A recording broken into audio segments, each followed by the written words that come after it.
আজ আমি আপনাদের নিয়ে যাব উত্তর ২৪ পরগনার অন্তর্গত ব্যারাকপুরে। এই ব্যারাকপুর হয়তো সবাই চেনে বিখ্যাত বিরিয়ানির দোকানগুলোর জন্য, কিন্তু আপনারা কি জানেন এই ব্যারাকপুরের আনাচে কানাচে ছড়িয়ে আছে এমন কিছু ইতিহাস যা শুনলে আপনার মন ভরে যাবে। রাস্তা দিয়ে যেতে যেতে সবার প্রথমেই পড়বে জিটিএস মিনার, যেটির উচ্চতা প্রায় ৭৫ ফুট। সেটিকে বাম পাশে ফেলে এগিয়ে গেলেই দেখতে পাবেন ব্যারাকপুরে অবস্থিত সুপ্রতিষ্ঠিত অন্নপূর্ণা মন্দির। ১৮৭৫ সালে প্রতিষ্ঠিত এই মন্দিরটির স্থাপত্য দক্ষিণেশ্বর কালীবাড়ির অনুরূপ হওয়ায় লোকমুখে এটিকে দ্বিতীয় দক্ষিণেশ্বরও বলা হয়ে থাকে। এই মন্দিরটি প্রতিষ্ঠা করেছিলেন রানী রাসমণির কনিষ্ঠ কন্যা জগদম্বা দেবী। মন্দিরটি বঙ্গীয় স্থাপত্য শৈলীর নবরত্ন মন্দির ধারায় নির্মিত। এই মন্দিরের একটি প্রাচীন নামও আছে, চানক অন্নপূর্ণা মন্দির। পুরনো নথি থেকে জানা যায় মন্দিরের নিকটবর্তী প্রাচীন ঘাটটিতে জগদম্বা দেবী প্রথম এসেছিলেন ১৮৭১ কিংবা ৭২ সালে।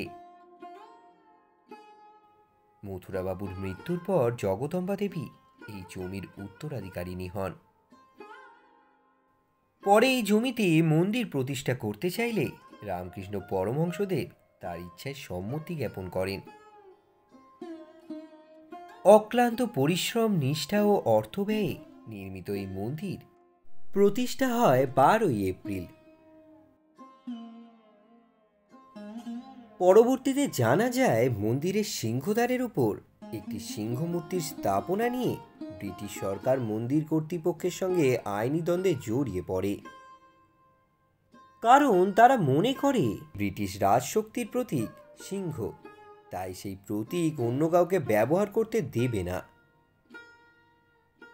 কিন্তু দীর্ঘ আইনি লড়াইয়ের পর আদালত রায় দিয়েছিলেন সিংহ বিক্রমের প্রতীক রূপে যে কেউ গ্রহণ করতে পারে।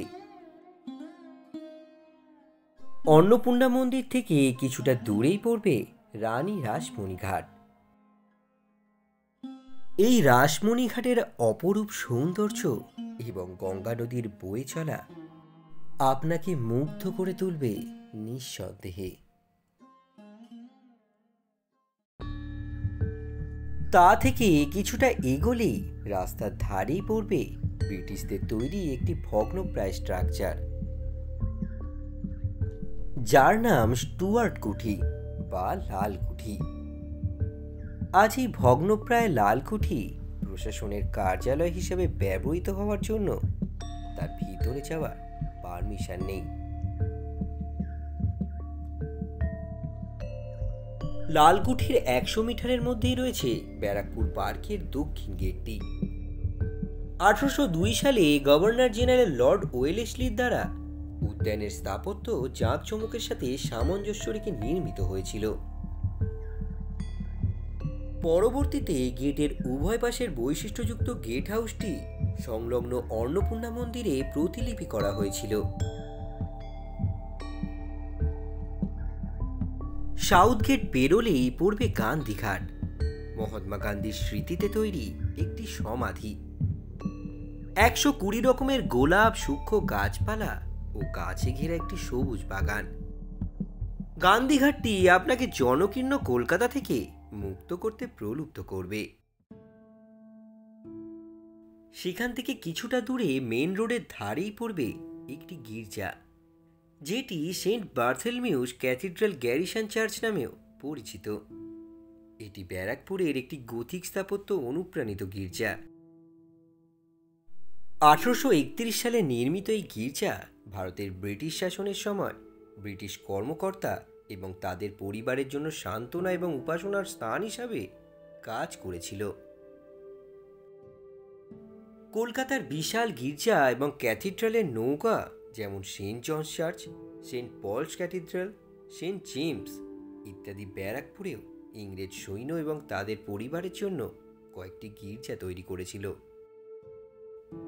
এটিকে গ্যারিসন চার্চ হিসাবে উল্লেখ করা হয়েছিল কারণ এর অবস্থানটি সেনা ব্যারাকের ঠিক পাশে ছিল।